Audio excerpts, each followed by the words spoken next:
Chapitre 2. Je mets du temps à réagir. Et quand je regarde autour de moi pour dire à Brittany ce que je pense de ce genre de coup bas, elle a disparu. Où s'est-elle enfuie? Cette punaise va me le payer. Je la cherche dans la foule et mes yeux croisent ceux de Bocu. Il scie face à ma colère évidente, descend les quelques marches et se fait aussitôt alpaguer par ses groupies. Je lui tourne le dos, dégoûtée, et dégoûtée de l'être. Je ne devrais pas me laisser émouvoir par ce type, encore moins par ses beaux yeux, ses regards aguicheurs, son corps de rêve, parce qu'il m'inspire. Mais c'est plus fort que moi. Et encore moins être perturbée parce qu'il parle avec d'autres femmes.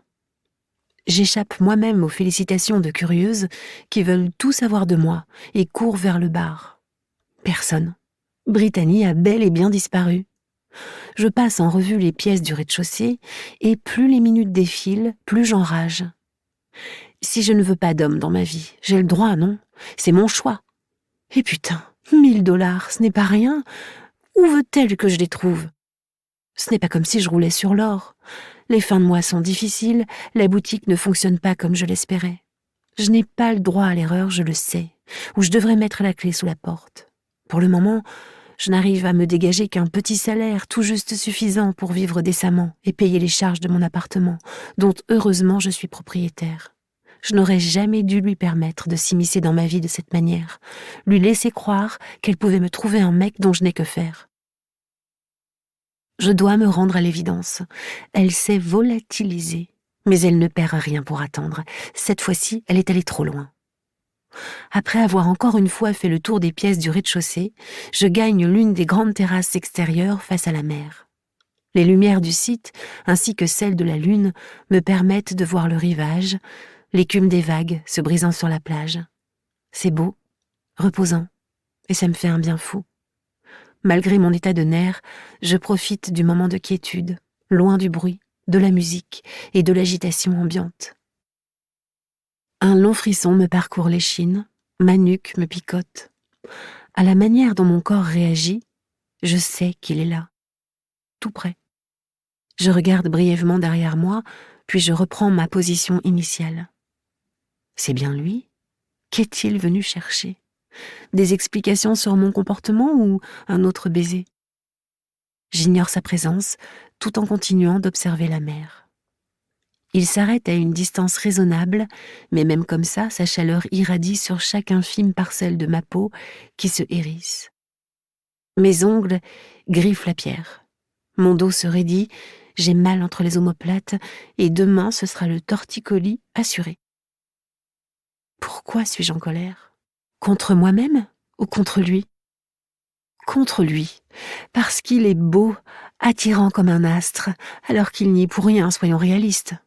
Parce qu'il déclenche une tempête dans mon corps, alors que je pensais bien à tort ne jamais être capable de ressentir ce genre de choses au contact d'un homme.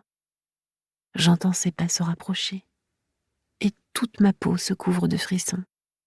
C'est pas vrai. Je me mettrais des baffes d'être si sensible à sa présence. Pourquoi avoir joué?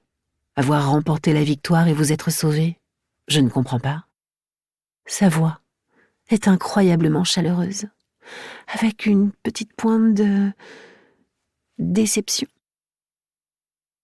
Je me retourne, lentement, et je lève la tête pour le regarder dans les yeux. Des yeux si incandescents qu'ils aspirent toute volonté de contrôle ou de rébellion. Alors que je voudrais m'enfuir et ne pas lui parler, j'en suis incapable. Je reste sous l'emprise de son regard, qui est comme ce paysage au clair de lune, gris, brumeux, mystérieux, hautement attractif, mais certainement plein de dangers pour des filles ingénues comme moi, sans la moindre expérience des hommes, ou si peu. En tout cas, sans la moindre expérience des hommes comme lui. Je ne vous ai pas choisi. Finis-je par laisser tomber dans un soupir. Pardon? Ce n'est pas moi qui ai levé le bras. Enfin, si c'est moi, mais c'est mon ami qui... Je m'interromps. Finalement, cela ne change rien à la situation. Je vais devoir payer. Je suis prise au piège et c'est tout. À cette pensée, tout mon corps se révolte. Ça vous arrive souvent d'embrasser des filles sans avoir un minimum fait connaissance, fulminai-je en désespoir de cause. Il fronce des sourcils, puis il éclate de rire, me prenant au dépourvu. Tous les jours, arrive-t-il à articuler après avoir repris un semblant de sérieux. Ce qui signifie que vous sautez une femme différente chaque soir, c'est bien ce que je dois comprendre. Je sors beaucoup. Je vois, lâchai-je. Avant que je puisse m'échapper, il me barre la route. Et il a encore ce petit sourire qui fait accélérer mon cœur, me fait fondre et m'empêche quasiment de respirer. Il écarte les bras. Et ce dîner, alors? Vous ne voulez pas de votre lot? Sans attendre ma réponse, il fait un pas, caresse mon épaule dénudée par le bustier de ma robe de cocktail. Son doigt est comme une traînée de feu sur ma peau. Je vous promets de ne pas vous embrasser, sauf si vous me le demandez avec insistance, et extrêmement gentiment. Termine-t-il, reprenant mes propres mots. Mes joues s'enflamment, mon corps réagit immédiatement. Je ne maîtrise plus rien, j'ai seulement envie qu'il continue de me toucher. Ne me dites pas que vous êtes vierge. Pardon? Sur quoi se base-t-il pour sortir une connerie pareille? C'est à mon tour de rire alors qu'une petite flamme d'intérêt s'allume dans son regard. Je vais sans doute vous décevoir atrocement, mais non, je ne suis pas vierge. Il a un sourire énigmatique qui m'enflamme davantage. Dommage. Je vous avoue que j'aurais apprécié vous déflorer, mais peut-être qu'une autre partie de votre anatomie est encore vierge de toute intrusion, auquel cas je me ferais un plaisir d'y remédier. De mieux en mieux, ce type est complètement taré. Êtes-vous en train de me demander si j'ai déjà pratiqué la sodomie? Cette discussion frôle le délire, m'insurgeai-je. Visiblement ma colère lui plaît, puisque son sourire s'élargit. Ce qui veut dire que vous ne l'avez jamais fait. La température de mes joues avoisine les 1000 degrés. Il va vraiment me prendre pour une prude à ce rythme-là, ce que je suis loin d'être, même si je n'ai jamais pris mon pied en faisant l'amour. Je serai doux, je vous le promets.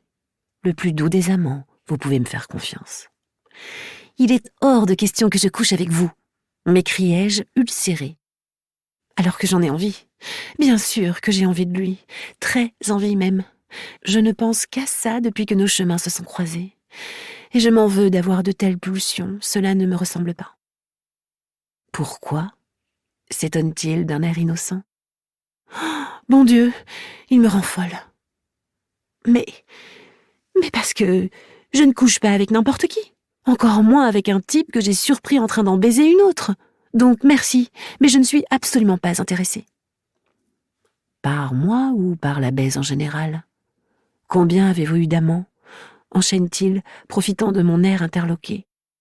Je ne crois pas que cela vous regarde. Je le toise, mais au lieu de paraître gêné, ce petit con me sourit encore, l'œil espiègle. C'est parce que vous n'êtes tombé que sur des brutes, des bourrins sans expérience, qui ne vous ont pas fait l'amour comme vous le méritez, qui n'ont pas pris le temps de vous amener au plaisir comme je le ferais si vous m'en donniez la possibilité. Qu'avez-vous aimé? Détesté? J'hallucine. Nous sommes là, face à face, à discuter de ma sexualité. Je n'aurais jamais pensé avoir un jour ce genre de conversation avec un inconnu rencontré lors d'un mariage. À vrai dire, je n'ai pas apprécié grand-chose, avouai-je, pensant lui emboucher un coin. Il me scrute attentivement et son œil pétillant me déstabilise. J'ai le sentiment qu'il me voit comme un nouveau défi à relever. Allons nous asseoir.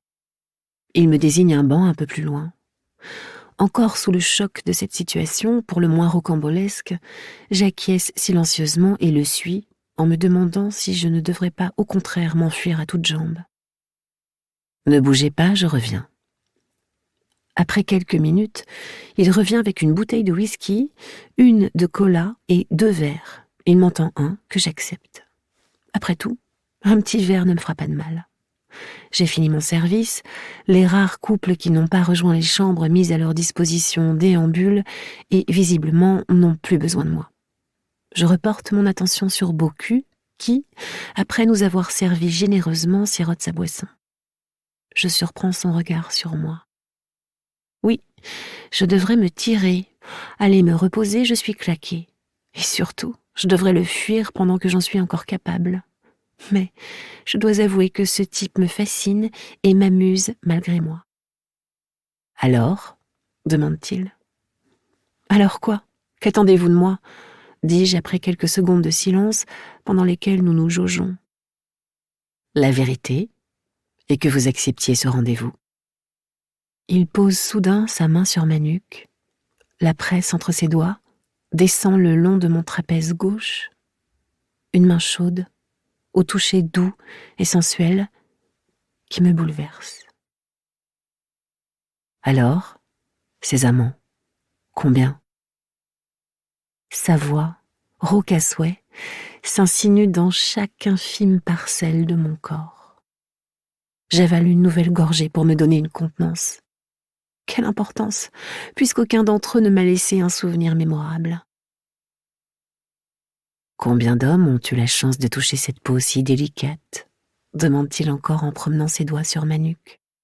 Je reste, les yeux fixés sur sa bouche, incapable du moindre geste. Il pourrait se pencher et prendre mes lèvres, que je ne lui refuserai pas tant je suis captivée par sa langue venant mouiller les siennes et par ce que ses caresses déclenchent dans mon corps. Ses doigts glissent de mon épaule à mon coude. Je suis sûre que pas un n'a su vous toucher comme vous le méritez, en vous dégustant, en vous effeuillant comme la magnifique fleur que vous êtes. Mon Dieu, sa voix, ses mots charmeurs, même son arrogance me séduisent. Je n'ai jamais rencontré un homme si sûr de lui et de ce qu'il inspire aux femmes. Je devrais arrêter de boire, ou je vais dire et faire des choses que je pourrais regretter plus tard. L'alcool aidant, son beau visage attire ma main, me donne envie de le toucher, de caresser sa peau, ses lèvres, d'en retrouver le velouté incroyable, de glisser mes doigts entre ses mèches brunes, de l'attirer à moi et de l'embrasser passionnément. Il se passe quelque chose, assurément, quelque chose que je ne reconnais pas, pour ne l'avoir jamais éprouvé. Et il est tellement sexy. Je suis si nerveuse et déstabilisée par de telles pensées que je vide d'un trait mon verre qu'il avait à nouveau rempli, puis je camoufle discrètement un bâillement derrière ma main.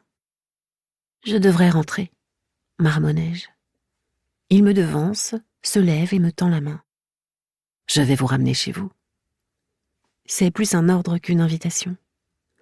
Mon esprit est à nouveau partagé entre accepter sa proposition et la refuser de peur de m'engager dans quelque chose qui me dépassera fatalement à un moment ou à un autre. J'ignore la main tendue, me lève, chancelle, ma tête tourne. Je le savais, je n'aurais pas dû boire autant. En me voyant prête à m'écrouler, il referme son bras autour de ma taille. À mon tour de vous soutenir, accrochez-vous à moi. J'ai encore ces picotements dans tout le corps, avec l'envie irrésistible de me serrer contre lui pour rechercher son contact et sa chaleur. « Ne vous inquiétez pas pour moi, ça va aller », dis-je en résistant mollement. « Je suis venue avec… » Je regarde autour de moi.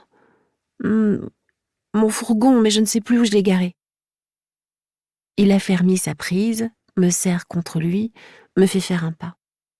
Je trébuche, me retiens à lui, nous faisant quasiment tomber. Je pouffe sans réellement savoir pourquoi. Je ne pense à rien de drôle en particulier, je crois que je suis juste euphorique, à croire que mes ennuis financiers se sont envolés comme par magie au contact de cet Apollon. Mes pensées n'ont plus rien de concret, mais deviennent au fil des minutes et, à mon corps défendant, libidineuses et charnelles. Si je lui demandais de me faire l'amour, là, maintenant, pour voir si je suis capable de ressentir autre chose que de l'ennui et de l'inconfort, accepterait-il ? Serait-il capable de me faire jouir ? Comme je n'arrive plus à mettre un pied devant l'autre, la fatigue alliée à tout l'alcool ingurgité n'aidant pas à garder l'équilibre, il passe son bras sous mes genoux et je pousse un petit cri étranglé lorsqu'il m'élève dans les airs. C'est mieux comme ça ? Oh que oui, ses bras autour de moi, son corps contre le mien font s'élever ma température interne. C'est ce que je désirais, ce dont j'avais envie en culpabilisant d'en avoir envie. Quel dilemme! Je n'ai jamais été à ce point tiraillée par de tels sentiments. Beaucoup mieux. Merci, réussis-je à articuler. J'enroule les bras autour de sa nuque, colle mon nez dans son cou. Son parfum m'enivre, davantage encore que les verres d'alcool. Il sent bon, divinement bon. Je suis dans la merde. Nous sommes arrivés. Hein? J'ai complètement perdu la notion du temps. J'étais bien, je me sentais en sécurité. Une seule personne était capable de provoquer ce sentiment. Je chasse son image de mon esprit pour ne pas me mettre à chialer comme une gamine. Je reprends pied, sur le sol et dans la réalité. Quand j'avise à côté de quoi il m'a déposé, je manque encore une fois de m'affaler. La vache! Une Ferrari 488 Spider! Je le sais parce que mon père était fou des Ferrari en particulier et des voitures de luxe en général. Celle-ci est incroyable, de couleur bleue avec un intérieur en cuir noir et bleu, élégante, racée, comme son propriétaire. Le cheval cabré dans son petit fanion jaune à l'avant de la portière me fait de l'œil. Nom de Dieu, je vais monter dans une Ferrari, bordel! Si je n'avais pas peur de m'étaler, je sauterais comme une puce et je prendrais un selfie pour faire baver d'envie Brittany. C'est le V8 avec le châssis de la 488 GTB? La 670 chevaux? M'extasiai-je en n'en croyant pas mes yeux. Il ouvre la portière, m'aide à m'installer. Une fois de plus, sa proximité me bouleverse. Parfaitement, acquiesce-t-il, visiblement surpris. Me voyant galérer pour récupérer la ceinture de sécurité, il se saisit de ma main, puis la porte à ses lèvres. Mon cœur sur le point d'imploser, le souffle court, je relève la tête pour me perdre dans ses yeux braqués sur moi, si vibrants de désir que je frémis. Il balaie mon corps, me donnant incroyablement chaud. Une douce chaleur se répand dans mes veines pour se loger entre mes cuisses. Je ne pensais pas qu'un simple regard pouvait me faire cet effet. Et je repense à Brittany, à la description qu'elle m'a faite de ses réactions lorsque son mec la touche ou la regarde. Comme s'il lui faisait l'amour, comme s'il était en elle. Oh putain! Je vais le faire, ajoute-t-il en libérant ma main que je lui avais abandonnée.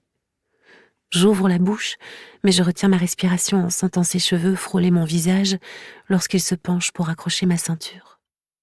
Je me colle au fond du siège. Son parfum m'environne, me fait frissonner.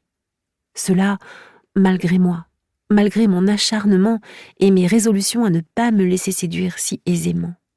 Je ne suis pas ce genre de fille. Mon cerveau a toujours le dessus sur mes désirs. Alors c'est quoi ce putain de bordel? Il prend tout son temps, parfaitement conscient de ma respiration saccadée, de mes cuisses serrées, de mon ventre contracté. Et lorsqu'après m'avoir attachée, il se redresse lentement, je me liquéfie littéralement. Je ferme les yeux, pensant qu'il va m'embrasser, mais il n'en fait rien, se contentant de me tenter pour me rendre folle. Pourquoi? Dans quel but? Son souffle chatouille agréablement mon visage. Vous n'avez rien oublié?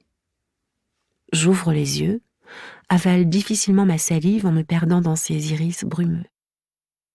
De près, il est encore plus beau. Pour la première fois de ma vie, j'ai envie d'implorer un baiser, et même plus qu'un baiser. Je voudrais qu'il me fasse l'amour, tout de suite. Le besoin enfle dans mon corps, se fait irrépressible. Mais comme il s'est déjà reculé, je ne demande rien, retrouvant toute ma lucidité, mon moment de faiblesse passé.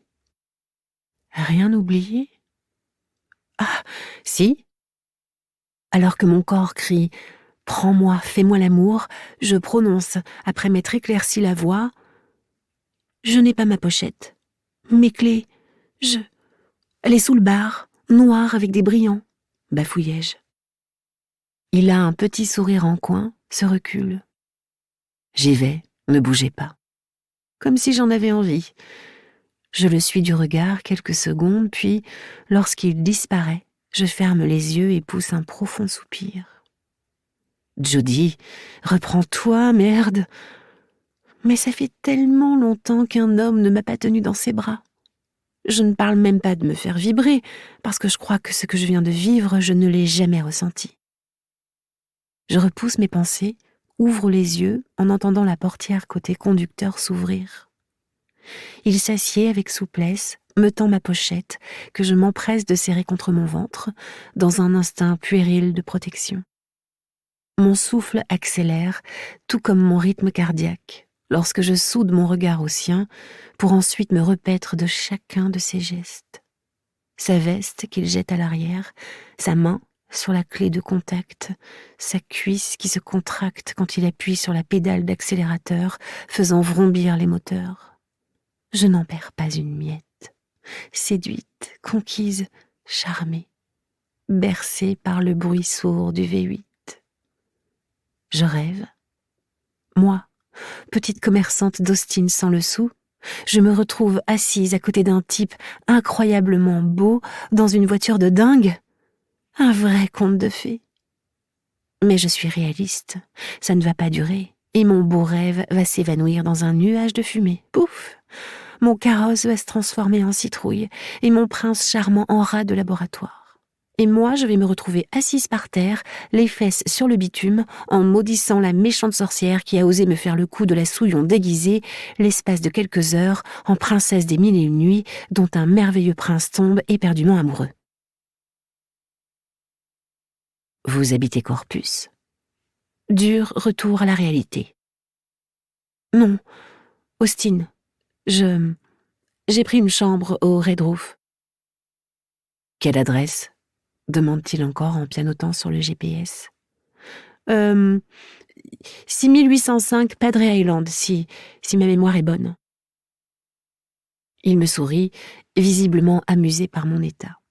Je prie soudain pour ne pas vomir sur le beau cuir, tandis qu'il enclenche une vitesse, sort de la place de parking, puis accélère un peu trop brutalement. Je m'accroche désespérément à la poignée de la portière, en sentant l'accélération parcourir mon corps et s'arrêter dans mon estomac pour le malmener. La tête collée contre le siège, les yeux fermés, je me force à respirer calmement, amplement, pour faire refluer la nausée, avec la sensation désagréable que les verres d'alcool font des loopings dans mon estomac et ne demandent qu'une chose, se tirer de là. Et plutôt que de me laisser envahir par de si désagréables sensations, je préfère le regarder. Lui. Qui est-il ? D'où vient-il ? Ai-je envie de le revoir ? De profiter de l'aubaine et de lui réclamer ce satané dîner que j'ai payé une fortune ? Sentant très certainement mes yeux sur lui, il tourne la tête et je prends ses iris en pleine poire. Son visage parfait, sa beauté a coupé le souffle, révélé par les néons de la ville. Ça ne va pas du tout. À chaque fois que je le regarde, je le trouve différent et encore plus beau. Je crois que je devrais fermer la bouche. Ça ne va pas ? Non, ça ne va pas du tout. Ça n'a jamais été aussi mal. Je vais être ruinée. Je n'ai pour l'instant pas d'autre commande de mariage qui me permettrait de me maintenir à flot. J'ai besoin de refaire les stocks de la boutique et je me demande soudain avec quel argent. Mon banquier m'accordera-t-il un prêt ? J'en doute, sachant qu'il a refusé de me prêter la somme nécessaire à mon installation. J'ai dû puiser dans les maigres économies qui me venaient de mon père et qui depuis fondent à la vitesse de la lumière. Combien de temps pour atteindre mon hôtel ? Éludai-je purement et simplement. Il jette un coup d'œil à son écran GPS. Nous y serons dans un quart d'heure. Je m'éclaircis la voix, me décidant à engager la conversation pour tenter d'oublier le trouble certain qui envahit mon corps face à cette vision si enchanteresse. Et vous ? Vous habitez Corpus ? Non. Austin, comme vous. Oh. Que faites-vous aujourd'hui ? Reprend-il après quelques secondes de silence, pendant lesquelles il a semblé lui aussi perdu dans ses pensées. Pardon ? Avez-vous des projets ? Oui. J'ai des tas de choses à faire. Comme des trucs. Il exhale un profond soupir. Vous ne me faciliterez pas la tâche, n'est-ce pas? Nos yeux s'accrochent une fraction de seconde. Le temps pour lui de laisser passer une voiture avant de tourner à gauche. J'ai bien peur que non. Je regarde autour de moi lorsqu'il se gare et coupe le moteur, un peu déçu que nous soyons si vite arrivés à destination. Nous pourrions passer un peu de temps ensemble, qu'en dites-vous? Je ne repars que dans la soirée. Pardon! Je soutiens courageusement son regard, avec la sensation désagréable que mon estomac, comme soumis aux rotations hystériques d'un panier à salade, ne demande qu'à s'échapper par mes lèvres. Je ravale courageusement le renvoi d'alcool qui envahit ma bouche et demande « Pourquoi ?» Il tourne la tête, semblant ne pas comprendre. « Comment ça, pourquoi ?»« Pourquoi vouloir passer du temps avec moi ?» Pourquoi demander à un aveugle s'il aimerait recouvrer la vue, ou à un assoiffé s'il veut un verre d'eau? Je ris bêtement. Pourtant, il n'y a pas matière à rire. Ce type se fout clairement de ma tronche, comme si me revoir était devenu vital à sa survie. Ce n'est pas un poil excessif? Peut-être, mais c'est ce que je ressens. Comédien, hein? Il lève les mains en signe d'excuse. On ne peut pas aller contre sa vraie nature. Je suis tout à fait d'accord avec vous, la mienne étant de fuir les types dans votre genre. À présent, si vous voulez bien m'excuser, je suis crevée. J'ai une dure journée qui m'attend demain. Merci de m'avoir accompagnée, c'était très gentil de votre part. Un sourire étire les commissures de ses lèvres. Voyez comme je peux être gentil, et galant aussi, et excessivement drôle. Ne vous fiez pas aux apparences, elles sont souvent trompeuses. Message reçu. Je vous souhaite une bonne fin de nuit, terminai-je rapidement. Je m'extirpe de la voiture, me demandant à nouveau si j'irai au bout de cette enchère stupide ou si je vais payer les $1000 et basta. Je claque la portière et sursaute en le découvrant devant moi. Je suis tellement surprise que je ne réagis pas lorsqu'il prend mon visage entre ses mains, me pousse contre la voiture et m'embrasse. Un vrai baiser de cinéma. Volcanique, sensuel, auquel je réponds immédiatement. Je gémis en sentant sa langue contre la mienne. Je me presse contre lui, m'enflamme. L'alchimie est encore là, et notre baiser dure de longues secondes. Notre excitation mutuelle monte d'un cran. Il a autant envie de moi que j'ai envie de lui, mais je mets pourtant fin à notre baiser, sans quoi je vais le supplier de me faire l'amour, maintenant. Désolée, je ne peux pas. Ça va trop vite, beaucoup trop vite, et ça m'effraie. Je me glisse sur le côté pour prendre de la distance. Il saisit ma main, me retient, plante ses yeux encore ombragés de désir dans les miens. Pourrais-je au moins connaître votre nom? J'avale difficilement ma salive, encore sous le coup de la trop vive émotion ressentie au contact de son sexe épanoui contre mon ventre. Jody. Jody Hill, réponds-je dans un souffle. Et vous? Harry Evans. Nom de Dieu. C'est pas vrai. Je me suis laissé séduire par le parfait connard d'Austin, par le type sans moralité que j'ai exécré à la minute même où Brittany m'a dit de quoi il était capable. Il a couché avec sa belle-mère, bordel de merde. Je n'aurais pas été plus sidérée en me prenant un seau d'eau glaciale à travers la tronche. Complètement assommée par la nouvelle, mais irrésistiblement attirée malgré tout par le personnage, je lui tourne le dos et le plante là pour rejoindre mon hôtel au pas de course, ignorant ses appels.